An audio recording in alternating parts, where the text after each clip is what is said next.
ভগবানের ভোগ কয় রকম, আহ, ভোগ প্রবৃত্তি কিভাবে, শুদ্ধ ভক্তি কিভাবে করতে পারবে, এইসব নিয়ে আলোচনা হয়েছিল।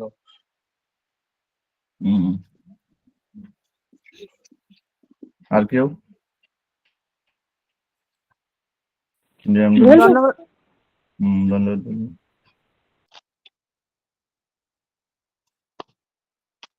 কোন ব্যক্তি যখন ধর্মকে কেন্দ্র করে সে যে ভোগ করে, এবং কেউ যদি অধার্মিক ভাবে ভোগ করে, এই দুইয়ের মধ্যে পার্থক্য আমরা আলোচনা করেছিলাম, ঠিক কিনা? এবং সেখানে আমরা বিশেষভাবে বর্ণনা করেছিলাম যে ধর্মকে কেন্দ্র করে ভোগ করুক অথবা অধর্মকে নিয়ে ভোগ করুক, যেভাবেই ভোগ করুক না কেন, ভোগের ফলে, এই ভোগ বাসনার ফলে তার হৃদয়ের মধ্যে কিসের জন্ম হয়? পাপের জন্ম হয়। হৃদয়ের মধ্যে যে পাপ বিরাজ করে, কিসের, কোথা থেকে আসে? এই ভোগ বাসনা থেকে। তাহলে এই যে এই ভোগ বাসনার ফলে সে ধার্মিক ভাবেই করুক, ধর্মকে কেন্দ্র করেই করুক, অথবা আধার্মিক ভাবে ভোগ করুক, এই ভোগ বাসনা থেকে হৃদয়ের মধ্যে পাপের বিরাজ হয়, পাপ পুণ্যের বিরাজ হয়। এই পাপের ফলে সে কি হয়? জড়জগতের বন্ধনে আবদ্ধ হয়, তাকে আবার দেহ ধারণ করতে হয়। বুঝতে পেরেছি? এটাই ভগবান বলেছে, ভোগের সহ্য প্রসক্তারাম তারা পরিহিত চেতসাম। হ্যাঁ, তার হৃদয় কি হয়? ভোগের প্রতি আসক্ত হয়ে পড়ে। এই আসক্তির ফলে তাকে পাপ করতে হয়, সে পাপের মধ্যে আবিষ্ট হয়ে পড়ে এবং পাপের দ্বারা যুক্ত হয়ে পড়ে। তাহলে ভোগ আমাকে আমাকে পাপ কে করাচ্ছে? আমাকে জোরপূর্বক পাপ কে করায়? আমাকে দিয়ে এই যে আমার যে ভোগ মানসিকতা, আমার চেতনা, ভোগের চেতনা, সে আমাকে জোরপূর্বক আমাকে দিয়ে পাপ করায়, আমাকে দিয়ে সব করায়। তাহলে মূল যে সমস্যা জীবের, সেটা কি? ভোগ প্রবণতা, এই জগৎকে ভোগ করার মানসিকতা, এটা হচ্ছে মূল সমস্যা। এবং এর ফলে জীব ত্রিগুণের বন্ধনে আবদ্ধ হয়ে পড়ে, জন্ম মৃত্যুর চক্রে আবদ্ধ হয়ে পড়ে। তারপরে ভগবান বর্ণনা করেছেন যে এই যে কর্ম আমরা করি, তাহলে কি করে এটা থেকে মুক্ত হতে হবে? যেমন কোনো ব্যক্তির পায়ে কাঁটা লেগেছে, তাহলে কি করতে হবে? সেই কাঁটা থেকে মুক্ত হতে হবে, কাঁটা দিয়ে কাঁটা বের করতে হবে, তবে কাঁটা থেকে মুক্ত হবে, তাই না? ঠিক তেমনি কর্মের মাধ্যমে আমার ভোগের প্রবণতা এসেছে, এবং ভোগের প্রবণতা থেকে আমি এইসব পাপ পুণ্যের মধ্যে আবদ্ধ হয়ে পড়েছি। তাহলে আমাকে কর্মের মাধ্যমে এই ভোগ থেকে নিবৃত্ত হতে হবে। কিরকম কর্ম? কিরকম কর্ম? নিষ্কাম কর্ম, যে কর্মের মধ্যে আমার কোনো স্বার্থ থাকবে না, যেটা ভগবানের উদ্দেশ্যে কর্তব্য কর্ম, এটাকে বলে নিষ্কাম কর্ম। 47 নম্বর শ্লোকে ভগবান প্রভুপাদ 3 রকম কর্মের কথা এখানে বর্ণনা করেছেন: কর্তব্য কর্ম, খেয়াল খুশিগত কর্ম, নিষ্কর্ম। কর্তব্য কর্ম মানে শাস্ত্র যে বিধান দিয়েছে সেটাকে বলে কর্তব্য কর্ম, কিন্তু এর মধ্যে কি আছে? এর মধ্যে ভোগ প্রবণতা রয়েছে, নিজের স্বার্থের জন্য করে। আর খেয়াল খুশি মতো কর্ম কি? যেটা আমার ইচ্ছা মতো হবে, আমি যেটা ভালো লাগে আমি সেটাই করবো, শাস্ত্রে থাকুক আর না থাকুক। আর হচ্ছে নিষ্কাম কর্ম। নিষ্কাম কর্ম মানে ভগবানের উদ্দেশ্যে কর্তব্য, এটাকে বলে নিষ্কাম কর্ম। নিষ্কাম কর্মের মাধ্যমে, এজন্য ভগবান এখানে বলছেন তুমি কর্ম করো, কিন্তু কর্মফলের প্রতি তোমার কোনো আসক্তি থাকবে না, এর ফলে সমবুদ্ধি। আর 48 শ্লোকে কি বলেছে? সমবুদ্ধি। করেছেন 48 শ্লোক তাৎপর্য সবাই? সমবুদ্ধি কাকে বলে? কর্মে আমার অধিকার আছে, কিন্তু কর্মফলে আমার কোনো অধিকার নেই। যেমন আপনার বাড়িতে একটি আম গাছ হয়েছে, তাহলে সেই আম গাছে আম ধরেছে, আমটা কার? এই গাছ কার? সমবুদ্ধি ব্যক্তি কি মনে করবে? এই গাছ হচ্ছে প্রকৃতির গাছ, এটা ভগবানের সৃষ্ট গাছ, ভগবান এই গাছ দিয়েছেন আমাদের, এবং ফল কে দিয়েছেন? ভগবান দিয়েছেন। তাহলে এই ফল কার, গাছ কার? সব ভগবান। একে বলে সমবুদ্ধি। বুঝতে পেরেছি? আর যে ভোগী ব্যক্তি কি মনে করবে? এটা আমার, আমার বাড়িতে হয়েছে, আমার জায়গায় হয়েছে, আমি লাগিয়েছি, এটা আমার। এটা হচ্ছে ভোগী ব্যক্তির মানসিকতা। বুঝতে পেরেছেন? তার সমবুদ্ধি বলা হয়েছে এখানে। তাহলে সমবুদ্ধি কি? আমি কর্ম করছি কিসের দ্বারা? প্রকৃতির দ্বারা, তাই তো? প্রকৃতির দ্বারাই আমরা সবাই কর্ম করছি। প্রকৃতির জল, অক্সিজেন এগুলো আমরা ইউজ করছি, প্রকৃতির সবকিছু ইউজ করছি। তাহলে ওই কর্ম থেকে যে ফল উৎপন্ন হবে, সেই ফলের প্রতি আমার একার কোনো অধিকার নেই। আমি একটা অধিকার দাবি করতে পারি না। যেমন আপনি একটা বাড়িতে মোটর লাগিয়েছেন, মোটর লাগিয়ে মাটির নিচ থেকে জল তুলছেন, বুঝতে পেরেছি? এই জল কার? আমার। জলটা কার আসলে? জলটা তো ভগবানের, জলটা তো আমার, একেবারে সমবুদ্ধি। কর্মে আমার অধিকার আছে, কিন্তু কর্মফলে আমার কোনো অধিকার নেই। কর্মফল পরিত্যাগ পূর্বক ভগবানের উদ্দেশ্যে কর্ম করো, তাতে কি লাভ হবে? 51 নম্বর শ্লোকে এখানে বর্ণনা করেছে, জন্ম মৃত্যুর চক্র থেকে মুক্ত হতে পারবো এবং সমস্ত দুঃখ দুর্দশা থেকে মুক্ত হতে পারবো। যখন আমরা কর্মফলের আশা না করে কর্ম করব, ভগবানের উদ্দেশ্যে কর্তব্য কর্ম সম্পাদন করব, তখন আমাদের হৃদয়ের মধ্যে যে ভোগ বাসনা, ও থেকে আমি মুক্ত হতে পারবো ধীরে ধীরে। আর যখন হৃদয় থেকে ভোগ বাসনা চলে যাবে, তাহলে পাপ পুণ্য এমনিতেই চলে যাবে সবকিছু হৃদয় থেকে, বুঝতে পেরেছি? ভোগ বাসনার জন্ম হলে পাপ পুণ্যের হিসাব নিকাশ হয়ে যায়। আর যখন হৃদয় থেকে ভোগ বাসনা চলে যাবে, তখন পাপ পুণ্য হৃদয় থেকে এমনি দূরীভূত হয়ে যাবে। তখন আমি জন্ম মৃত্যু চক্র থেকে মুক্ত হতে। তারপর 52 নম্বর শ্লোকে কি বলছেন? গভীর জলাশয় আর হচ্ছে ক্ষুদ্র জলাশয়। এটাতে কি বোঝানো হয়েছে? যে আপনাদের এলাকায় কোন একটা বড় নদী আছে, তো নদীর পাশে গিয়ে কুয়ো স্থাপন করার কোনো প্রয়োজন আছে? আমি যে কালকে নোট দিয়েছিলাম, সবাই পড়েছেন তো? হম নদী, আপনার বাড়ির পাশে একটা নদী আছে, বড় নদী। বাড়ির পাশে নদী থাকলে আর কেউ কুয়ো স্থাপন করবে? যার নদী আছে, এত অফুরন্ত জল আছে, সে আবার কুয়ো স্থাপন করতে পারবে না। তো যে ব্যক্তি ভক্তি করছে, তাকে অন্য কিছু করার প্রয়োজন হয় না। যে এখানে নদী আছে, জল আছে, সেখানে কুয়ো স্থাপন করার প্রয়োজন হয় না। তো যে ভক্তি করছে, যে নিষ্কাম কর্মযোগ সম্পন্ন করছে, তাকে আর অন্য কোনো কর্তব্য কর্ম করার কোনো প্রয়োজন হয় না। যেমন মাতা পিতার প্রতি কর্তব্য, ভূমির প্রতি কর্তব্য, জাতির প্রতি কর্তব্য, সমাজের প্রতি কর্তব্য, গুরুজনদের প্রতি কর্তব্য, এদের কাছে আমরা ঋণী, এদের প্রতি কর্তব্য সম্পাদন। তো এখন ভগবান বলছেন, যদি কেউ নিষ্কাম কর্ম করে, ভগবানের উদ্দেশ্যে কর্তব্য কর্ম করে, তাহলে আর কারোর প্রতি কর্তব্য করার কোনো প্রয়োজন হয় না আলাদাভাবে। সমস্ত কর্তব্য কর্ম ওখান থেকেই হয়ে যাবে। যেমন আপনার এলাকায় যদি একটা নদী থাকে, তাহলে সবাই নদীর জল গ্রহণ করতে পারবে, আলাদা করে কুয়ো করার কোনো প্রয়োজন হবে না। এবং আজকে আমরা আত্মজ্ঞান, তাহলে প্রথমে ভগবান 2 প্রকারের জ্ঞান দিলেন। কি? প্রথমে আত্মজ্ঞান দিয়েছেন, আর এখন নিষ্কাম কর্মের কথা ভগবান বর্ণনা করেছেন। 2টা জ্ঞান কমপ্লিট হয়ে গেল। ওকে, মনে থাকবে দ্বিতীয় অধ্যায়। এখন অর্জুনের প্রশ্ন। 54 নম্বর শ্লোক। আজকে আমরা 54 নম্বর শ্লোক থেকে পাঠ করব, এবং আজকে আমরা চেষ্টা করব একটু সময় নিয়ে আমরা এই অধ্যায়টা আজকে শেষ করে দেবো।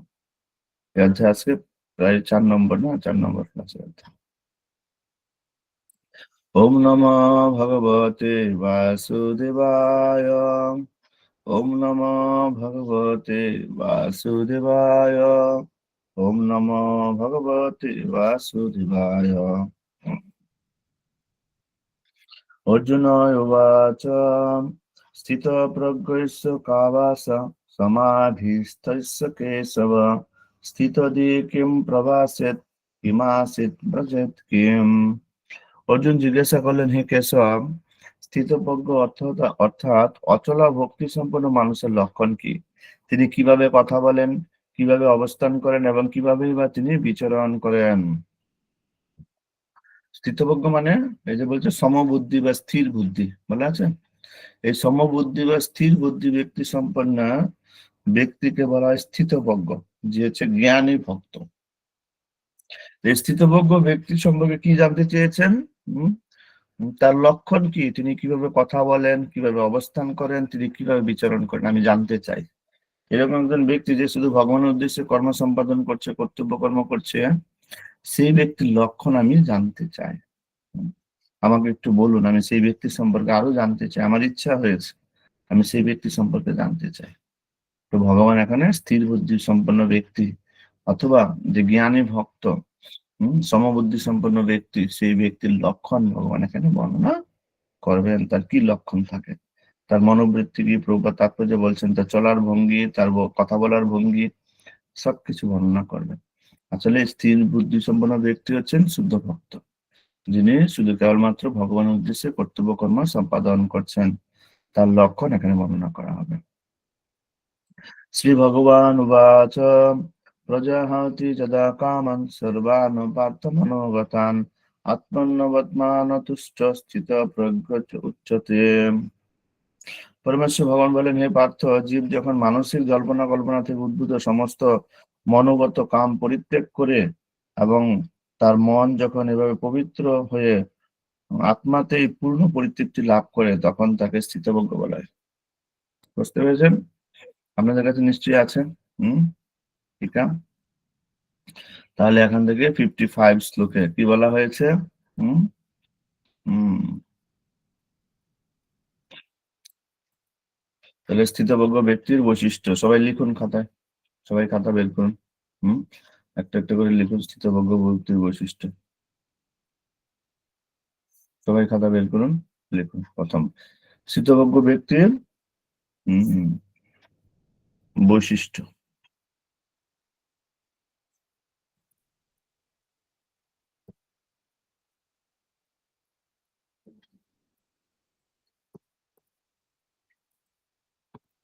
প্রথম বৈশিষ্ট্য কি?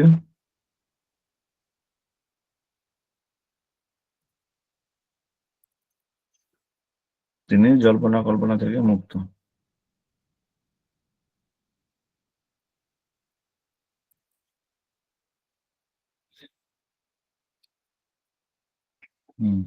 লিখেছেন? জল্পনা কল্পনা থেকে মুক্ত মানে কি?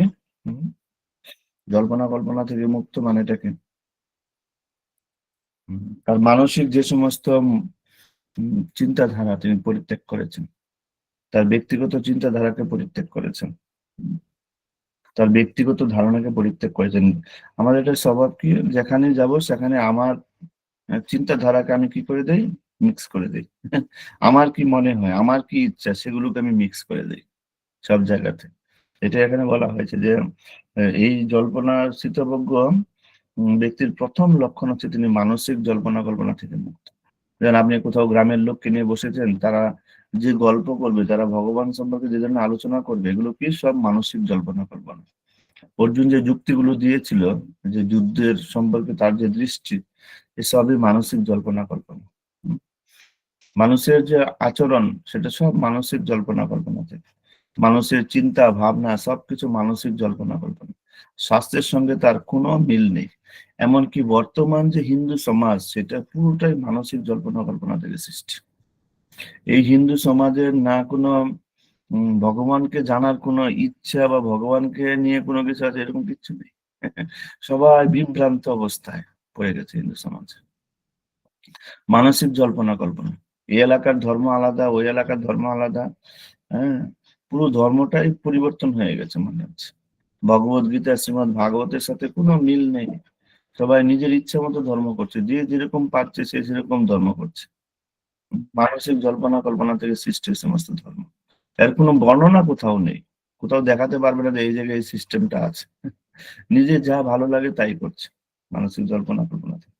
তাহলে প্রথম কাজ আমাদের জীবনে কি? মানসিক জল্পনা কল্পনা থেকে মুক্ত হওয়া। এখন যদি আমি কাউকে প্রশ্ন করি, বলুন তো কিভাবে শুদ্ধ ভক্তি হওয়া যায়, প্রথমে সবাই কি চিন্তা করবে? নিজের মাথায় কি আছে এটা চিন্তা করবে, ঠিক কি না? এবং চিন্তা করে সে অনুসারে উত্তর দেওয়া শুরু করবে। একই বলা হয় মানসিক জল্পনা কল্পনা। তো যদি প্রশ্ন করা হয় কিভাবে ভক্ত হওয়া যায়, তাহলে উত্তর কিভাবে বের করতে হবে? গীতায় কোন জায়গায় এই বিষয় রয়েছে? মনমনা ভব মদ্ভক্ত, হ্যাঁ, ঠিক কিনা? যত করো সে যত না সে, তুমি যা করবে তা আমাকে দিয়ে করো। তো এটা হচ্ছে থিঙ্কিং, যে শাস্ত্রের বিষয়ে কি রয়েছে, ভগবত গীতায় বা শাস্ত্রের বিষয়ে কি উল্লেখ আছে সেটা আমি বলবো। আর জল্পনা কল্পনা কি, আমার মধ্যে কি আছে, আমি কি ভাবছি সেটাই বলে দিব। জল্পনা কল্পনা। বুঝতে পেরেছি? তাহলে নিজের ধারণা এবং নিজের যে পরিকল্পনা, এগুলো আগে পরিত্যাগ। আমার মধ্যে যে জ্ঞান আছে সেই জ্ঞানকে আগে পরিত্যাগ করতে হবে। ক্লিয়ার? মানসিক জল্পনা। হ্যাঁ, তারপরে কামনা বাসনা পরিত্যাগ। 2 নম্বর লিখুন, কামনা বাসনা পরিত্যাগ, আমার ব্যক্তিগত কামনা বাসনা পরিত্যাগ। এবং 3 নম্বর, মন কি হবে? পবিত্র, মনের পবিত্রতা। এই 3টি প্রথম গুণ। স্থিতপ্রজ্ঞ ব্যক্তি বা জ্ঞানী ভক্ত, তার এই 3টি প্রথম গুণ। মেইন 3টি গুণ মনে থাকবে। প্রথমটা কি? জল্পনা কল্পনা থেকে মুক্ত। দ্বিতীয়টা কি? হ্যাঁ, তার কামনা বাসনা থেকে সে মুক্ত, ব্যক্তিগত কামনা বাসনা। আর 3 নম্বর হচ্ছে তার মন পবিত্র। যেহেতু কামনা বাসনা থেকে মুক্ত হয়েছে, সেই জন্য তার মন ধীরে ধীরে পবিত্র হয়ে গেছে, পাপ পুণ্যের প্রভাব থেকে মুক্ত হয়ে গেছে। তিনটি জিনিস স্থিতপ্রজ্ঞ ব্যক্তির লক্ষণ। শ্লোক নম্বর 56। আচ্ছা, এখানে প্রভুপাদ ভক্তি ছাড়া কেউ স্থিতপ্রজ্ঞ হতে পারে না। আত্মা কেবল তখনই সন্তুষ্ট হয় যখন কৃষ্ণ সেবা করা হয়, অন্য কোনো ভোগ বা ধ্যান স্থায়ী শান্তি আনতে পারে না। তো প্রভুপাদ আহ এখানে তিনি বর্ণনা করেছেন, এই বিষয়ে তাৎপর্য তিনি বর্ণনা করেছেন যে কেউ যদি স্থিতপ্রজ্ঞ হতে চায়, এই যদি যোগ্যতা লাভ করতে চায়, তাহলে তাকে কি করতে হবে? কিসের আশ্রয় নিতে হবে? ভক্তির আশ্রয় নিতে হবে। ভক্তি না করে, ভগবানের সেবা না করে কেউ পবিত্র হতে পারবে না। ভগবানের সেবা না করে, ভগবানকে না জানলে কেউ এই মানসিক জল্পনা কল্পনা থেকে মুক্ত হতে পারবে না এবং ভোগের প্রভাব থেকে মুক্ত হতে পারবে না। প্রভুপাদ লিখেছেন। শ্লোক নম্বর 56। দুঃখেষু অনুদ্বিগ্ন মনা সুখেষু বিগত স্পৃহ বিতরাগ ভয় ক্রোধ স্থিত মনে উচ্চতে। স্থিতাব দুঃখ পরিস্থিত হলো যার মন উদ্বিগ্ন হয় না, সুখ উপস্থিত হলো যার স্পৃহা হয় না, এবং যিনি রাগ ভয় ও ক্রোধ থেকে মুক্ত, তিনি স্থিত মনে। হম তাহলে কি তিনটি জিনিস থেকে তিনি মুক্তি? কি? রাগ ভয় এবং ক্রোধ, এর থেকে তিনি মুক্ত, এর প্রভাব থেকে তিনি মুক্ত। তিনি এগুলোর প্রভাবে প্রভাবিত নয়, তার মন এগুলো দ্বারা প্রভাবিত নয়। তিনটি জিনিস কি? রাগ ভয় ও ক্রোধ, এগুলো থেকে মুক্ত। তাহলে কি ভক্তের ক্রোধ থাকে না? হম ক্রোধ থাকে, কিন্তু সেই ক্রোধকে নিজের প্রয়োজনে ব্যবহার করে না, ভগবানের ইচ্ছায় ব্যবহার করে। বুঝতে পেরেছেন?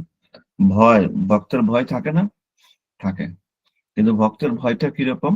ভক্তের ভয় হচ্ছে আমি যেন ভক্ত সঙ্গ থেকে বা ভগবানের সেবা থেকে বঞ্চিত না হয়, এটা ভক্তের ভয়। ভক্তের ভয় মৃত্যুকে নিয়ে নয়। সাধারণ মানুষের ভয় কাকে নিয়ে? মৃত্যুকে নিয়ে। রাগ, ভক্তের মধ্যে রাগ থাকে না? থাকে। উম, কিন্তু ভক্তের রাগ হচ্ছে স্পিরিচুয়াল। রাগ ভয় এবং ক্রোধ আমরা দেখেছি যখন নারদ মুনি স্বর্গে গিয়েছিলেন এবং সেখানে আহ কুবেরের দুই পুত্রকে দর্শন করেছিলেন এবং তাদেরকে এই বিবস্ত্র অবস্থায় দর্শন করে নারদ মুনি কি হয়েছিল? রাগ হয়েছিল প্রচন্ড। রাগে কি দিয়ে দিয়েছেন? অভিশাপ দিয়ে দিয়েছেন। পরবর্তীতে সেই অভিশাপই তারা বর হয়ে দাঁড়িয়েছে। তারা কৃষ্ণের গৃহে তারা বৃক্ষ হয়ে জন্ম নিয়েছে এবং কৃষ্ণের সমস্ত বাল্য লীলা তারা দর্শন করেছে। তাহলে ভক্তের রাগটাও আমাদের কল্যাণের জন্য। সেই ব্যক্তি যদি রাগও করে তাও আমাদের কল্যাণ সাধন হবে। বুঝতে পেরেছি? কিন্তু যে জাগতিক ব্যক্তি, তার রাগ ভয় ক্রোধ কি? জাগতিক। 57 শ্লোক। যা সর্বত্র অনভিস্নেহ তত্তৎপ্রাপ্য শুভ অশুভ ন অভিনন্দতি ন দৃষ্টি তস্য প্রজ্ঞা প্রতিষ্ঠিতা। জড়জগতে যিনি সমস্ত জড় বিষয়ে আসক্তি রহিত, যিনি প্রিয় বস্তু লাভে আনন্দিত হন না এবং অপ্রিয় বিষয় উপস্থিত হলেও দেশ করেন না, তিনি পূর্ণ জ্ঞানে প্রতিষ্ঠিত হয়েছেন। এরকম ব্যক্তি যার এই জগৎ থেকে পাওয়ারও নেই, হারানোরও নেই। প্রিয় বস্তু লাভ হলে যে তার খুব আনন্দ হবে, লটারি লেগে গেলে খুব আনন্দ হবে, তা নয়। আবার অপ্রিয় বস্তু মানে সে কি? নিউট্রাল অবস্থায় জগতে বাস করে। একটা উদাহরণ দেওয়া যেতে পারে, যেমন পদ্মপাতা। পদ্মপাতা জলে থাকে কিন্তু জল তাকে ভিজাতে পারে না, সেমন ভাবে অবস্থান করে। ঠিক এই স্থিতপ্রজ্ঞ ব্যক্তি যদিও এই জগতে অবস্থান করে, কিন্তু এই জগতে লাভ ক্ষতি হম যেমন আমাদের মধ্যে আছে।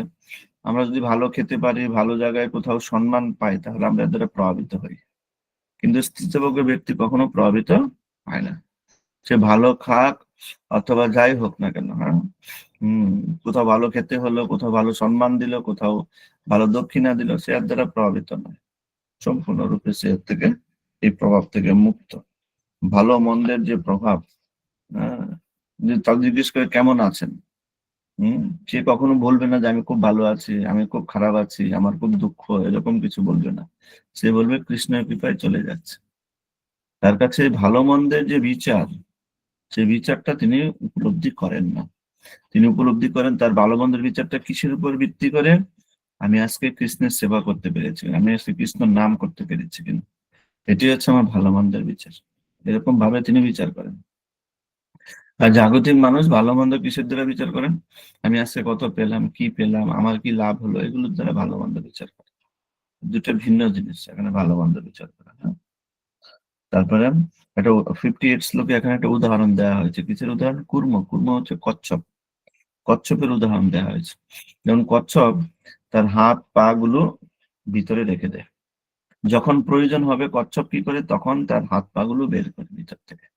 যখন প্রয়োজন হবে তখন বের করে, এছাড়া সে বের করে না। ঠিক এখানে একটা উদাহরণ দেওয়া হয়েছে যে কচ্ছপ তার যখন প্রয়োজন হবে, কচ্ছপের যখন প্রয়োজন হয় তখন সে হাত পা গুলো বের করে, অথবা সে বের করে না।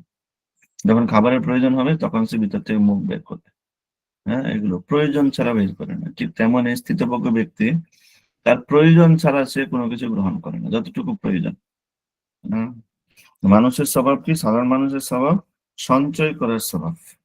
এফডি করবো, এটা করবো, ওটা করবো, সঞ্চয় করবো। কিন্তু এই ব্যক্তির মধ্যে সঞ্চয়ের স্বভাব নেই। সে কি করে?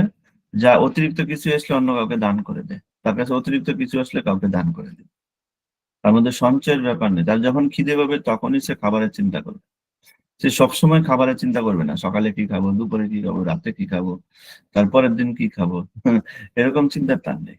উম, সে কেবলমাত্র নিজের আহার নিদ্রা এগুলো শুধুমাত্র শরীরকে টিকিয়ে রাখার জন্য সে করে, আর কিছু না। ইন্দ্রিয় তৃপ্তির জন্য সে আহার বা নিদ্রার ব্যবস্থা করে না। কার উদাহরণ? কচ্ছপের উদাহরণ দেওয়া আছে। তো শিল প্রভুপাদ এখানে বলছেন যে প্রকৃত যুগে এভাবে চিনতে পারা যায়। ইন্দ্রিয়গুলোকে বিচ্ছেদের সর্পের সঙ্গে তুলনা করা হয়। আমাদের যে ইন্দ্রিয়গুলো এটাতে সাপের সঙ্গে তুলনা করেছেন প্রভুপাদ তাৎপর্য। আমাদের ইন্দ্রিয়গুলো হচ্ছে সাপের মতো। সাপ কি করে? হম তাকে আপনি যতই ভালো মন্দ খাওয়ান না কেন, তার হৃদয়ের মধ্যে কি হবে? শুধু বিষ উৎপন্ন হবে। যতই আপনি দুধ খাওয়ান, সে শুধু বিষই তৈরি করবে হৃদয়ের মধ্যে। এই জন্য এই ইন্দ্রিয়গুলোকে বেশি বেশি কিছু আপনি দিলে, ভালো ভালো ভালো খাবেন, ভালো কিছু দিবেন, যতই ভালো দিবেন তার মধ্যে বিষই তৈরি হবে। সেজন্য ইন্দ্রিয়কে নিয়ন্ত্রণ করতে হলে খাবারের প্রতি নিয়ন্ত্রণ করতে হবে। খাবারের প্রতি নিয়ন্ত্রণ হলে ইন্দ্রিয় ধীরে ধীরে নিয়ন্ত্রণ হবে। কি আহার করব? কৃষ্ণ প্রসাদ। কৃষ্ণ প্রসাদ ছাড়া অন্য কিছু আহার করা যাবে না। এবং ভগবানের প্রসাদও কিরকম? সাত্বিক আহার করতে হবে। রজগুণ তমগুণ এই সমস্ত আহার নিষেধ করা হয়েছে। যেগুলো অতিরিক্ত তেল মশলা, যেগুলো অতিরিক্ত দেখতে শুধু আকর্ষণীয়, এই সমস্ত খাবার নিষেধ করেছে। যেগুলো সাত্বিক আহার, গরম খাবার, এগুলো খেতে বলেছে। হম তাহলে আমার খাবার যদি ঠিক থাকে তাহলে আমি ঠিক থাকবো। খাবার ঠিক না থাকলে আমিও ঠিক থাকতে পারবো। 59 শ্লোকে এখানে বর্ণনা করা হয়েছে। বিষয়া বিনির্বান্তে নিরাহারস্য দেহিনাম রসবর্জং রসয়োপি ঐস্য পরম দৃষ্টা নিবর্ততে। দেহাবিষ্ট জীব ইন্দ্রিয় সুখ ভোগ থেকে নিবৃত্ত হতে পারে, কিন্তু তবুও ইন্দ্রিয় সুখ ভোগের আসক্তি থেকে যায়। কিন্তু উচ্চতর স্বাদ আস্বাদন করার ফলে তিনি সেই বিষয় তৃষ্ণা থেকে চিরতরে নিবৃত্ত হয়। তো মানুষের মধ্যে সে পাপ করে না, পাপ করা থেকে মুক্ত হয়। কখনো সে প্রতিজ্ঞা নেয় আমি কালকে থেকে পাপ করব না, বা আমি আজ থেকে আর কোনো পাপ করব না। কিন্তু তার হৃদয়ের মধ্যে যেহেতু আসক্তি আছে, সেই আসক্তি তাকে বাধ্য করে পাপ করার জন্য। তাহলে মানুষ সবকিছু ত্যাগ করতে পারে কিন্তু আসক্তি ত্যাগ করতে পারে না। যেমন কেউ আগে তার একরকম আচরণ ছিল, ভক্ত হওয়ার পরও সেই আচরণগুলো আবার দেখা যায়। তার যে আগের যে আচরণগুলো বা পূর্ব জীবনের যে আচরণগুলো, তার ভক্তি করার পরও সেই আচরণগুলো তার মধ্যে থেকে যায়। যখন ক্রোধ হয় তখন সেই আচরণগুলো তার মধ্যে প্রকাশিত হয়। এখান থেকে বুঝতে পারি যে মানুষের যে পরিবর্তন শুধু কেবলমাত্র দেহের পরিবর্তন নয়, যে আমি তিলক ধারণ করলাম, ধুতি পরলাম, আমার পরিবর্তন হয়ে গেল, আমি খাবার চেঞ্জ করে দিলাম, আমার পরিবর্তন হয়ে গেল, তা নয়। কিসের পরিবর্তন করতে হবে? হৃদয়ের মধ্যে যে ভোগ প্রবণতা, এর পরিবর্তন করতে হবে। ভোগ করার যে মানসিকতা, এটা পরিবর্তন করতে হবে। হম এবং ভোগ করার যে ইচ্ছা, এটাকে পরিবর্তন করতে হবে। না হলে অন্য কোনো পরিবর্তন করে কোনো লাভ হবে না। আপনাকে জোরপূর্বক যদি ভোগ, নিজের মধ্যে ভোগ প্রবণতাকে ধারণ করে রাখি, তাহলে এই ভোগ প্রবণতা আমাকে কি করবে? জোর করে আমাকে দিয়ে আবার পাপ কাজ করাবে, আবার আমাকে দিয়ে অন্যায় কাজ করাবে। সেজন্য ভগবান বলছেন সবকিছু পরিত্যাগ করা যায়, কিন্তু এই ভোগ প্রবৃত্তি, আসক্তি, এটা থেকে যায়, এটা থেকে পরিবর্তন হয় না। যেমন জীব পাপ করে, পাপের ফলে সে গিয়ে নরক ভোগ করে, নরক থেকে এসে আবার সে পাপ করে। ঠিক কিনা? যেমন হাতি হাতি কি করে? অনেক আনন্দ নিয়ে গিয়ে জলে স্নান করে, স্নান করে এসে আবার নিজের গায়ে বালু মেখে আবার বাড়ি চলে আসে। এতে কি লাভ আছে এভাবে স্নান করে? অনেকেই গঙ্গা স্নান করে, হরিদ্বারে যায়, বৃন্দাবনে যায়, সাধু সঙ্গ করে, সেখানে গিয়ে ভক্ত সঙ্গ করে তার চোখ দিয়ে জল পড়ে, আবার বাড়িতে আসলে যেই কে সেই, তা কি লাভ হলো? বুঝতে পেরেছি ব্যাপারটা? এটাই ভগবান বলতে চেয়েছে। এই আসক্তি তার মধ্যে থেকে যায়, যেহেতু আসক্তি রয়ে গেছে সেই জন্য। এবং যার এই জগতে এক্সপিরিয়েন্স যত বেশি, তার আসক্তি তত বেশি। যে যত বেশি নিজেকে ভোগের মধ্যে যুক্ত করে দিয়েছে, তার আসক্তি আরো তত বেশি। এই জন্য বৃদ্ধ অবস্থায় আসক্তি সবচেয়ে বেশি থাকে, কারণ সে পুরো এক্সপিরিয়েন্স করেছে জগৎটাকে, সব পুরো ভোগ করে নিয়েছে। এই জন্য তার আসক্তি আরো তত বেশি থাকে। সেই জন্য আসক্তি যেহেতু রয়েছে, সেই জন্য সে, তাকে আর যতই জোর করবেন লাভ হবে না, যতই তাকে বলবেন জোর করে মালা জপ করুন, ভোরবেলা উঠুন, হবে না, কারণ তার হৃদয়ের মধ্যে গভীরভাবে আসক্তি রয়েছে। তাহলে এর থেকে মুক্ত হওয়ার উপায় কি ভগবান বলছেন? এই যে জীবের মধ্যে যে আসক্তি রয়েছে, এতে মুক্ত হওয়ার উপায় কি? উচ্চ সাধ। কেউ যদি উচ্চ স্বাদ গ্রহণ করতে পারে, কেউ যদি একবার সেই পরম আনন্দের সংস্পর্শ পেয়ে যায়, কেউ যদি ভগবানের চিন্ময় আনন্দের সংস্পর্শ পায়, তাহলে তার এই জড়জগতের আনন্দ তার আর প্রয়োজন হবে না। সে রিয়েলাইজ করবে এটা আমার প্রয়োজন নেই। যখন কোনো ছাত্র আহ, কি বলে?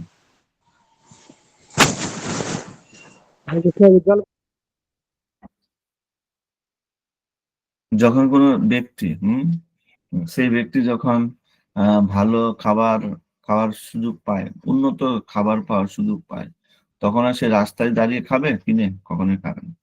বুঝতে পেরেছি? যেমন কোনো ব্যক্তি সে যদি কৃষ্ণ প্রসাদ আস্বাদন করতে পারে, কৃষ্ণ প্রসাদ গ্রহণ করতে পারে, তাহলে তার জাগতিক খাবার আর তখন প্রয়োজন হবে না। কোনো ব্যক্তি সে যখন উন্নত স্বাদ গ্রহণ করতে পারে, উন্নত স্বাদ মানে কৃষ্ণ ভক্তি, কৃষ্ণ ভক্তির যে সুখ বা কৃষ্ণ ভক্তির যে আনন্দ, কৃষ্ণকে ভালোবেসে যে আনন্দ, ভগবানকে ভালোবেসে যে আনন্দ, কিন্তু একবার এটা উপলব্ধি করতে পারে জ্ঞানের মাধ্যমে, তাহলে যদি একবার সেটা উপলব্ধি করতে পারে, তাহলে তার এই জড়জগৎকে ভোগ করার যে মানসিকতা চলে যাবে। মানে উপলব্ধি, কি উপলব্ধি? হম উন্নত উপলব্ধি, উন্নত চিন্তা, এটা হচ্ছে বিষয়। বুঝতে পেরেছি? এই জড়জগৎকে ভোগ করার যে মানসিকতা হচ্ছে নিকৃষ্ট মানসিকতা। আর ভগবানকে সেবা করে ভগবানকে ভালোবাসার যে মানসিকতা, এটা হচ্ছে অনেক উন্নত মানসিকতা, উন্নত চেতনা। চেতনা যখন উন্নত হবে, ভোগ যখন উন্নত হবে, তখন কিন্তু তার পরিবর্তন, তার হৃদয় থেকে ভোগ বাসনা ত্যাগ হয়ে যাবে। তো এখানে তারপরে 60 নম্বর শ্লোকে এখানে বর্ণনা করা হয়েছে যে মানুষের যে ইন্দ্রিয়গুলো এত শক্তিশালী, তাকে জোরপূর্বক তাকে কি করবে? তাকে জোর করবে, তাকে কি করার জন্য? বিষয় অভিমুখী, তাকে ভোগ করার জন্য তাকে জোর করবে।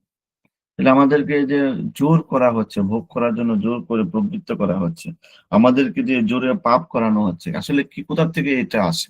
ইন্দ্রিয় আমাদেরকে কেন এভাবে জোর করে, আমার মন কেন আমার উপরে জোর করছে, কেন আমাকে জোরপূর্বক আমাকে দিয়ে অন্যায় কাজ করাচ্ছে? তার মূল কারণ হচ্ছে মনের মধ্যে ভোগ প্রবৃত্তি রয়েছে, কাম বাসনা রয়েছে। এই জন্য তাকে জোরপূর্বক তাকে দিয়ে সমস্ত। ক্লিয়ার ব্যাপারটা? এখানে এই জিনিসটা বর্ণনা করা হয়েছে।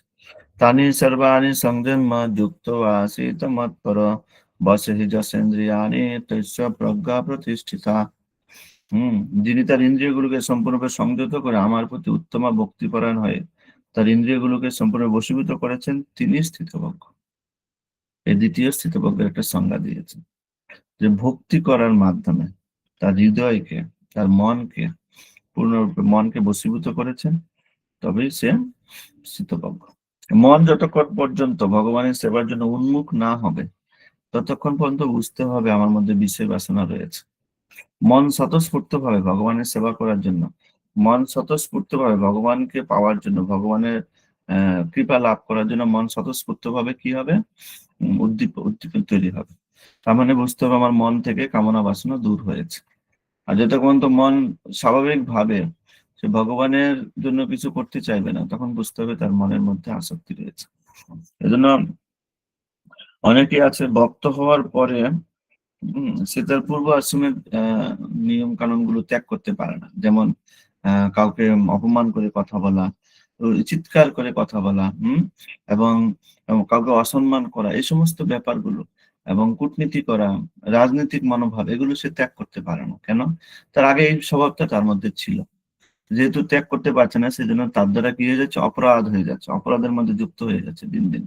এবং ধীরে ধীরে তার মনের মধ্যে আবার কি করে, ভোগ বাসনা তৈরি হয়, এবং ভোগ বাসনা থেকে সে অপরাধের মধ্যে যুক্ত হয়ে আবার সে ভক্তি থেকে অনেক দূরে চলে যায়। তাহলে যদি কেউ তার যে ভোগ বাসনা, তার মধ্যে যে স্বভাব, ভোগ বাসনা করার যে স্বভাব, ওটা আগে পরিত্যাগ করতে হবে। শুধু কেবলমাত্র সাধু সঙ্গ করবো আর জপ করবো, শুধু তাই নয়। সাধু সঙ্গ এবং জপের উদ্দেশ্য কি? হৃদয়ের মন থেকে ভোগ বাসনা পরিত্যাগ করা জ্ঞানের মাধ্যমে। যদি এটা করতে না পারে, চলে আমার পরবর্তী আমাকে জোরপূর্বক, এই যে ইন্দ্রিয়গুলো আমাকে কি করবে? জোরপূর্বক আমাকে এখান থেকে নিয়ে চলে যাবে আবার। ইন্দ্রিয় এত শক্তিশালী, তার মন এত শক্তিশালী, মন আমাকে দিয়ে জোরপূর্বক পাপ করাবে, বৈষ্ণব অপরাধ করাবে। আচ্ছা, বৈষ্ণব অপরাধকে আমরা জেনে করি? বৈষ্ণব অপরাধকে আমরা জেনে শুনে করি না, আমাদেরকে জোরপূর্বক করানো হয়। আমি বুঝতেই পারি না আমি অপরাধ করছি। কি আমাকে করায়? আমার মন আমাকে জোরপূর্বক করায়। কেন করায়? কারণ আমার হৃদয়ের মধ্যে ভোগ বাসনা রয়েছে, এই জন্য আমার মন আমাকে এগুলো জোরপূর্বক করায়। তো যে বৈষ্ণব অপরাধ করছে, সে কি বুঝতে পারে যে আমি অপরাধ করছি? সে বুঝতে পারে না। কেন বুঝতে পারে না? কারণ তার মন ভোগের প্রতি আসক্ত। ভোগের সহ্য প্রসক্ত নাম তয়াপরিহিত চেতসম। তার হৃদয়ে ভোগের প্রতি আসক্ত হয়েছে, এই জন্য মন জোরপূর্বক তাকে দিয়ে এগুলো করাচ্ছে। এই জন্য সে বৈষ্ণব অপরাধে যুক্ত হয়ে পড়েছে। তাহলে উত্তম ভক্তি পরায়ণ, এখানে বিষয়টি আলোচনা করেছে 61 শ্লোকে। এই উত্তম ভক্তি ছিল, প্রভুপাদ খুব সুন্দর বর্ণনা করেছে। উত্তম ভক্তির বর্ণনা দুর্বাসা মুনি বর্ণনা করেছেন। দুর্বাসা মুনির অম্বরীশ মহারাজের বর্ণনা তিনি এখানে টেনেছেন। অম্বরীশ মহারাজ তিনি উত্তম ভক্তি পরায়ণ ছিলেন। তার কাছে যখন মৃত্যু এসেছে, তিনি সহজেই গ্রহণ করে নিয়েছেন। কিন্তু দুর্বাসা মুনির কাছে যখন মৃত্যু এসেছে, তিনি গ্রহণ করেছেন? করেননি, পালিয়েছেন। হচ্ছে উত্তম ভক্তির লক্ষণ। যখন দুর্বাসা মুনি তাকে অপমান করেছে, অম্বরীশ মহারাজকে কোনো কিচ্ছু বলেননি, একটা কিচ্ছু বলেননি, সবকিছু সহ্য করেছেন, উত্তম ভক্তির লক্ষণ। এবং দুর্বাসা মুনি তার অনৈতিক কথা অম্বরীশ মহারাজের উপর স্থাপন করেছেন, তার অনৈতিক চিন্তা তার উপর স্থাপন করেছেন, তাতেও কিচ্ছু বলেননি, তিনি সব সহ্য করেছেন। উত্তম ভক্তির এটা লক্ষণ, প্রকৃতির নিয়মটাকে সহ্য করা, আমার উপরে যে সমস্ত প্রভাব এসেছে প্রকৃতি থেকে, সেগুলোকে সহ্য করা, সেগুলোকে ধৈর্য ধারণ করা, ঠিক কিনা? এবং যখন দুর্বাসা মুনি ফিরছেন না, একাদশী ব্রত শেষ হয়ে গেছে, দ্বাদশী তিথি শুরু হয়েছে, এমনকি প্রারণের টাইম চলে যাচ্ছে, তখনও দুর্বাসা মুনি আসছেন না। তখন অম্বরীশ মহারাজ কি করেছেন? সমস্ত ব্রাহ্মণ ঋষি সবাইকে জিজ্ঞাসা করেছেন, আমার এখন কি করা উচিত? আমি কি প্রসাদ গ্রহণ করতে পারি? তখন সমস্ত ব্রাহ্মণ ঋষিরা সবাই সিদ্ধান্ত দিল, হ্যাঁ, আমরা দুর্বাসা মুনির জন্য অপেক্ষা করলে আমাদের একাদশী ব্রত নষ্ট হয়ে যাবে। তখন তারা বললেন, আমরা তাহলে জল গ্রহণ করতে পারি।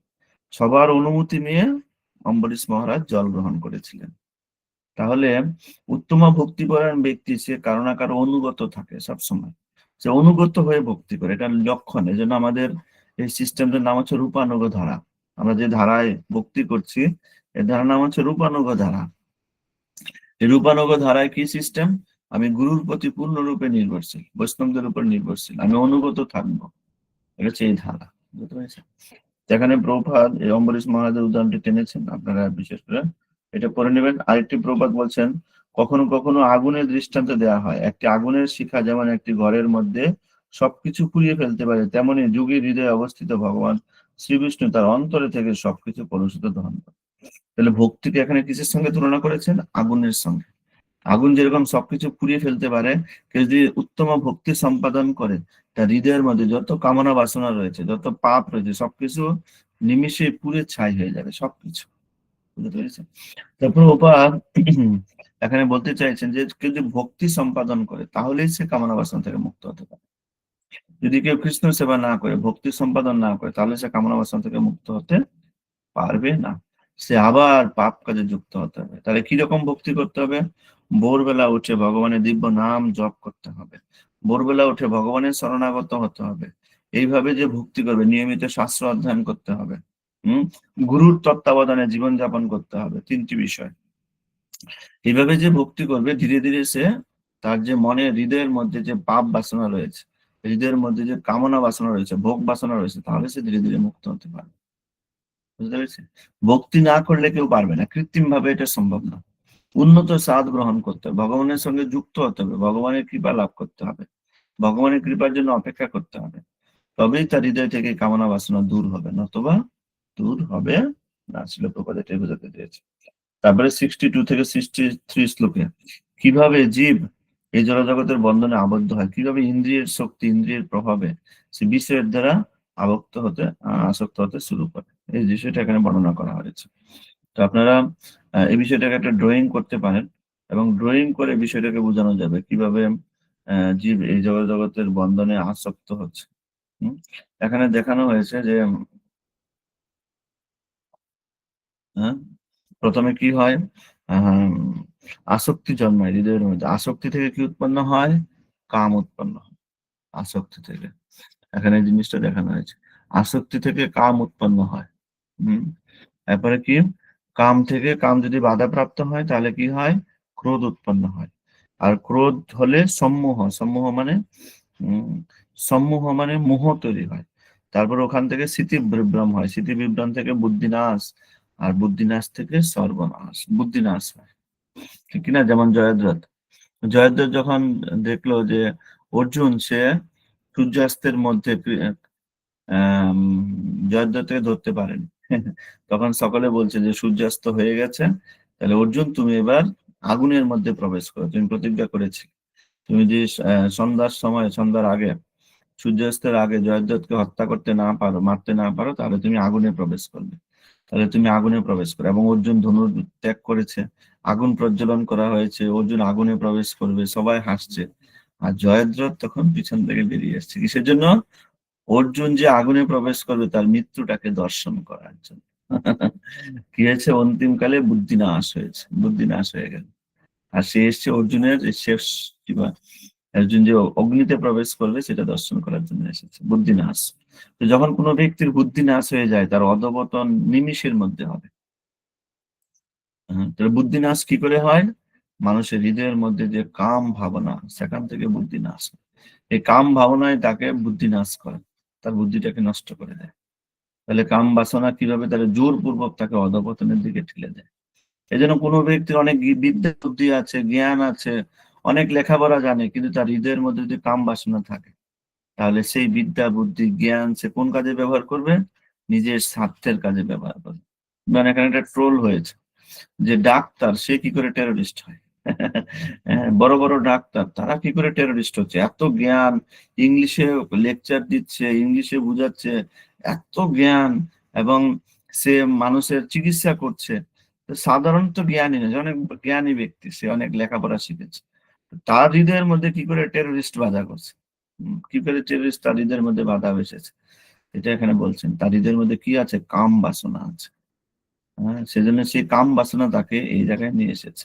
এই জন্য শুধু লেখাপড়া শিখলাম আর অনেক টাকা ইনকাম করতে পারলাম, অনেক ধনী হলাম, তাতে জীবনের সফলতা নয়। জীবনের সফলতা হচ্ছে হৃদয় থেকে, কাম বাসনা থেকে উৎখাত করা। এই জন্য আমাদের বৈদিক শিক্ষা, গুরুকুল শিক্ষা, এই গুরুকুল শিক্ষা ছোটবেলায় শেখানো হয় যে কৃষ্ণেন্দ্রিয় প্রীতিবাঞ্ছা ধরে রেমো নাম, কৃষ্ণের জন্য সেবা করা, কৃষ্ণের জন্য কর্তব্য করা, ভগবানের নিমিত্তে কর্তব্য করা, তখনই সে কাম বাসনা থেকে মুক্ত হতে পারে। আর এই কাম বাসনা থেকে যখন মুক্ত হবে, তখন সে যাই করুক না কেন তাতে সমাজের উন্নতি হবে, সমাজের কল্যাণ হবে, মানুষের উপকার হবে। আর কোনো ব্যক্তি সে কাম বাসনা থেকে মুক্ত হয়নি, কিন্তু সে অনেক লেখাপড়া করে অনেক পণ্ডিত হয়েছে, সেটা সমাজের ক্ষতি হয়ে দাঁড়াবে। সেজন্য জীবনের প্রথম থেকে এই শিক্ষা গ্রহণ করা উচিত। আজকে সমস্ত সমাজ কিন্তু বিভ্রান্ত, সমাজের প্রত্যেকটা মানুষ বিভ্রান্ত। কি করে একটা ডাক্তার এই কাজ করতে পারে? কি করে একটা ডাক্তার হাজার হাজার মানুষকে মারার পরিকল্পনা করতে পারে? ডাক্তার কি করে মানুষ বাঁচানোর পরিকল্পনা করে, আর সেই ডাক্তার মানুষ মারার পরিকল্পনা করছে? কি করে তার হৃদয়ের মধ্যে এটা আসলো? এই কাম বাসনা তার হৃদয়ের মধ্যে গভীর ভাবে কেউ না কেউ কাম বাসনা প্রবেশ করিয়ে দিয়েছে, সেজন্য তার দ্বারা এই কাজ সম্পাদন করছে। তো আমাদের শিক্ষা পদ্ধতি ভুল আছে। এই শিক্ষা পদ্ধতিতে কি শেখানো হয়? কি করে কাম বাসনা আরো চরিতার্থ করা যায়, আরো কিছু কাম বাসনা চরিতার্থ করা, এগুলো শেখানো হয়।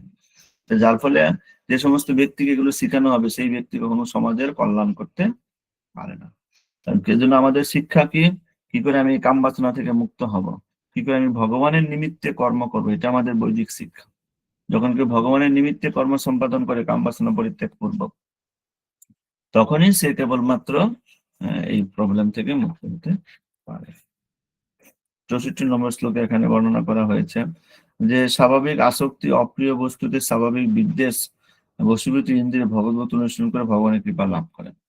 ভগবানের কৃপাতে ইন্দ্রিয়ের প্রতি কি হবে, এই কাম বাসনা থেকে সে মুক্ত হতে পারে। ভগবানের কৃপা না হলে পারবে না, তার দ্বারা হবে না, ভগবানের কৃপা প্রয়োজন। তো 65 নম্বর শ্লোক এখানে বলা হয়েছে যে চিন্ময় চেতনা অধিষ্ঠিত হলে জড়জগতে তিতাব দুঃখ থাকে না, এভাবে প্রসন্নতা লাভ করে বুদ্ধি শীঘ্র স্থির হয়। তাহলে আমাকে কোন স্তরে নিয়ে যেতে হবে? চিন্ময় স্তরে আমাকে নিয়ে যেতে হবে কৃষ্ণ ভাবনার মাধ্যমে।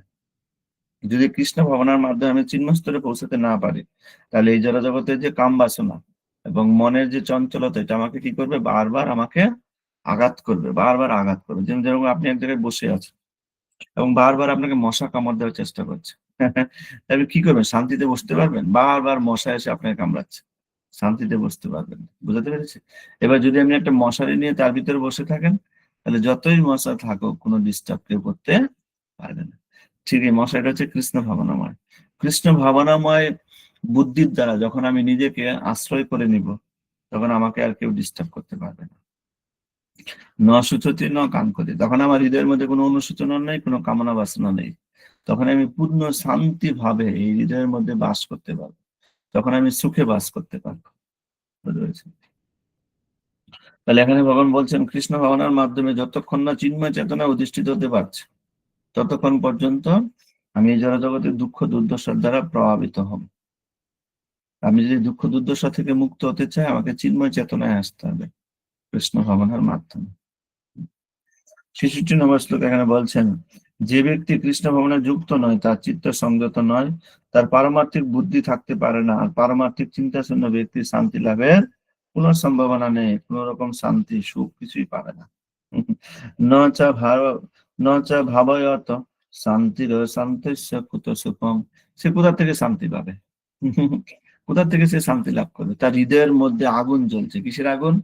কামনা বাসনার আগুন তার হৃদয়ের মধ্যে জ্বলছে, ভোগের আগুন তার হৃদয়ের মধ্যে জ্বলছে। সেই জড়জগতে সবকিছু পেলেও সে সুখী হতে পারবে না। আর যখন যার হৃদয় ভোগ বাসনা থেকে মুক্ত হবে, কাম বাসনা থেকে মুক্ত হবে, তখন সে যেখানেই থাকুক, সে যদি কুড়ে ঘরেও থাকে, সে শান্তিতে থাকতে পারে। এজন্য দেখবেন যারা হাজবেন্ড ওয়াইফ বা স্বামী স্ত্রী, স্বামী স্ত্রীর মধ্যে কলহ সৃষ্টি হচ্ছে, আবার স্বামী স্ত্রীর মধ্যে সুখে বাস করছে দুজনে একসঙ্গে।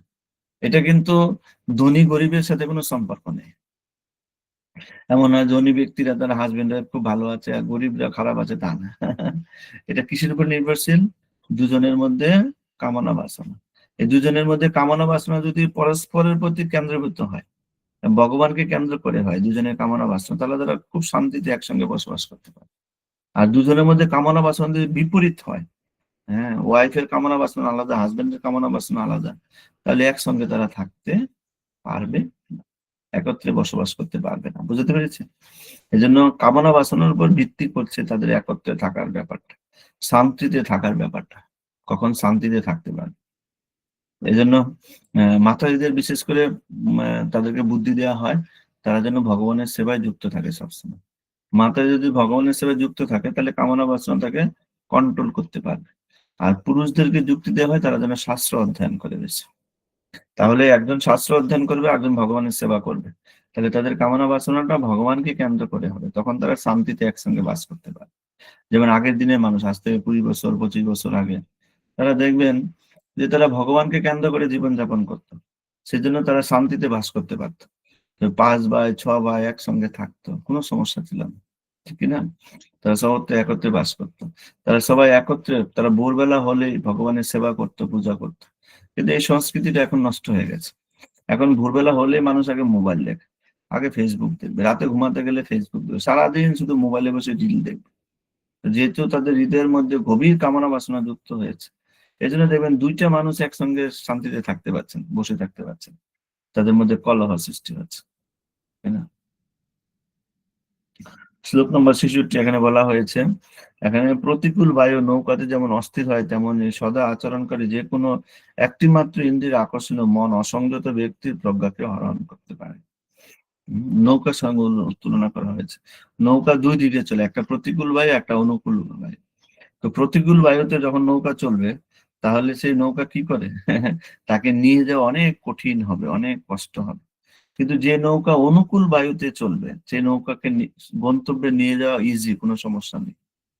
যে নৌকা হাওয়ার বিপক্ষে চলবে, তাকে গন্তব্যে পৌঁছানো কত কষ্ট হতে পারে। ঠিক যখন আমার মনের মধ্যে কামনা বাসনা এসে গেছে, আমার হৃদয়ের মধ্যে কামনা বাসনা যুক্ত হয়েছে, তাহলে সেই হৃদয়টাকে টেনে আমি ভগবান পর্যন্ত নিয়ে যাওয়া, শান্তিতে নিয়ে যাওয়া অনেক কঠিন। এই জন্য হৃদয় থেকে যখন কামনা বাসনা দূর হয়েছে, তখন আমার ইন্দ্রিয়গুলো দিয়ে ভগবানের সেবা করা খুব সহজ হবে। 68 নম্বর শ্লোক এখানে বলা হয়েছে, সুতরাং হে মহাবাহু, যার ইন্দ্রিয়গুলি ইন্দ্রিয়ের বিষয় থেকে সর্বপ্রকার নিবৃত্ত হয়েছে, তিনি স্থিতপ্রজ্ঞ।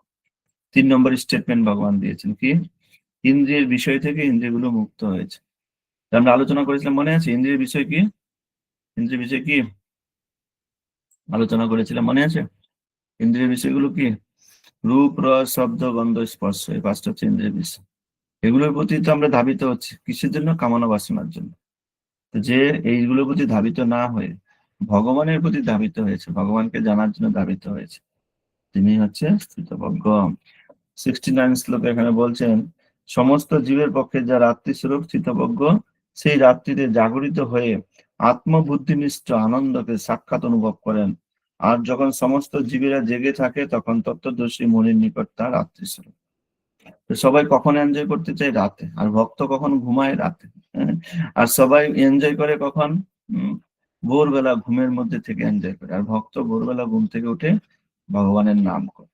দুইটা বিপরীত আচরণ, দুইজনের দুইটা বিপরীত আকর্ষণ। এক হচ্ছে কাকের তীর্থ, আর এক হচ্ছে হংসের তীর্থ। কাক কোথায় তীর্থ করে? ময়লা থেকে। আর হংস যেখানে পরিষ্কার পরিচ্ছন্ন সেখানে থাকে। দুজনের দুটি বিপরীত আকর্ষণ। 70 নম্বর শ্লোক এখানে বলছেন, বিষয়কামী ব্যক্তি কখনো শান্তি লাভ করতে পারে না। জলরাশি যেমন সদা পরিপূর্ণ এবং স্থির সমুদ্রে প্রবেশ করেও তাকে ক্ষুবিত করতে পারে না, কামসমূহ যেমন স্থিতপ্রজ্ঞ ব্যক্তিকে প্রবিষ্ট হয়েও তাকে বিক্ষুব্ধ করতে পারে না, অতএব তিনি শান্তি লাভ করেন। একটা উদাহরণ দিয়েছে, যেমন নদীর জল যখন সমুদ্রে প্রবেশ করে, তাতে কি সমুদ্র প্রভাবিত হয়? সমুদ্রে কিছু করতে পারে? সমুদ্র সমুদ্রের মতো আছে। এরকম শত শত নদীর জল যদি সমুদ্রে প্রবেশ করে, সমুদ্রে কোনো এরকম প্রভাবিত করতে পারে না। ঠিক তেমনি যে ব্যক্তি ভগবানের সেবায় যুক্ত রয়েছেন, ভগবানের জন্য নিজেকে প্রস্তুত করেছেন, তার হৃদয় থেকে কামনা বাসনা দূর হয়েছে, তাকে কেউ ডিস্টার্ব করতে পারে না, কেউ এসেও তাকে ডিস্টার্ব করতে পারে না। সে সর্বদা অপরের ডিস্টার্ব থেকে মুক্ত, ক্ষোভিত করতে পারে না। এই জিনিসটা এখানে বর্ণনা করা হয়েছে।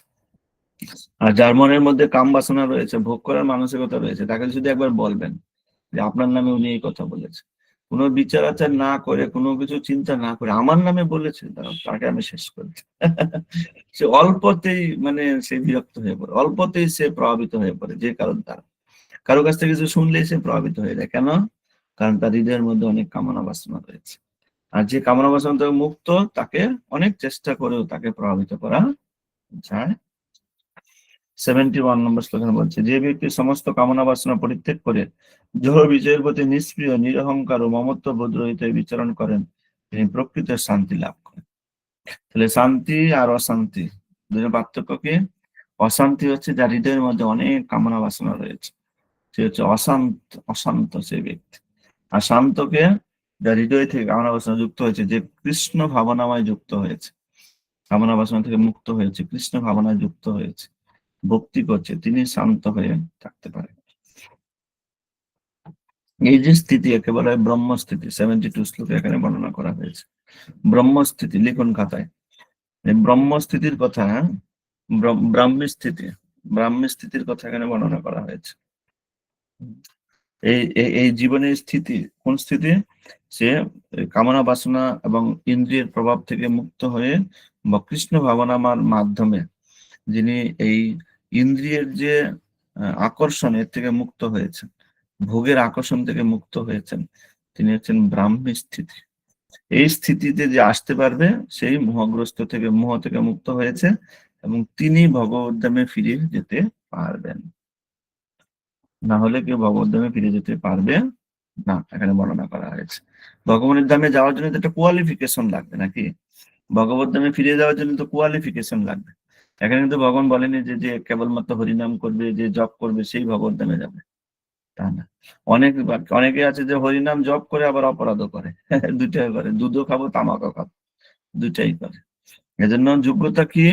ব্রহ্মস্থিতি, যে স্থিতিতে সে তার মনের কামনা বাসনা থেকে মুক্ত হয়েছে, ইন্দ্রিয়ের যে কামনা বাসনার যে প্রভাব তার থেকে মুক্ত হয়েছে, কৃষ্ণ ভাবনাময় আচরণের মাধ্যমে যে মোহ থেকে মুক্ত হয়েছে, একে বলে ব্রহ্মস্থিতি। এই স্থিতিতে আসলেই সে ভগবদ্ধামে ফিরে যাওয়ার যোগ্যতা অর্জন করবে, আর না হলে তাকে আরেকবার জন্ম নিতে হবে। এখানে ক্লিয়ার স্টেটমেন্ট দেওয়া হয়েছে, ব্রহ্মস্থিতির স্টেটমেন্ট। তো ভগবদ্গীতা 2য় অধ্যায় এখানেই সমাপ্ত হলো। ভগবদ্গীতা 2য় অধ্যায় সবার শেষের শ্লোকে ভগবান এখানে বর্ণনা করেছেন যে কোন ব্যক্তি ভগবদ্ধামে ফিরে যাওয়ার যুক্ত। এটা একটা আপনার একটা খাতায় প্রশ্ন লিখুন, একটা অ্যাসাইনমেন্ট, 2য় অধ্যায়ের উপর একটা অ্যাসাইনমেন্ট। কি অ্যাসাইনমেন্ট? ভগবদ্ধামে ফিরে যাওয়ার জন্য যে যোগ্যতা রয়েছে সেই যোগ্যতা গুলো লিপিবদ্ধ করুন, খাতায় লিখুন সবাই প্রশ্নটা, সবার খাতায় লিখুন।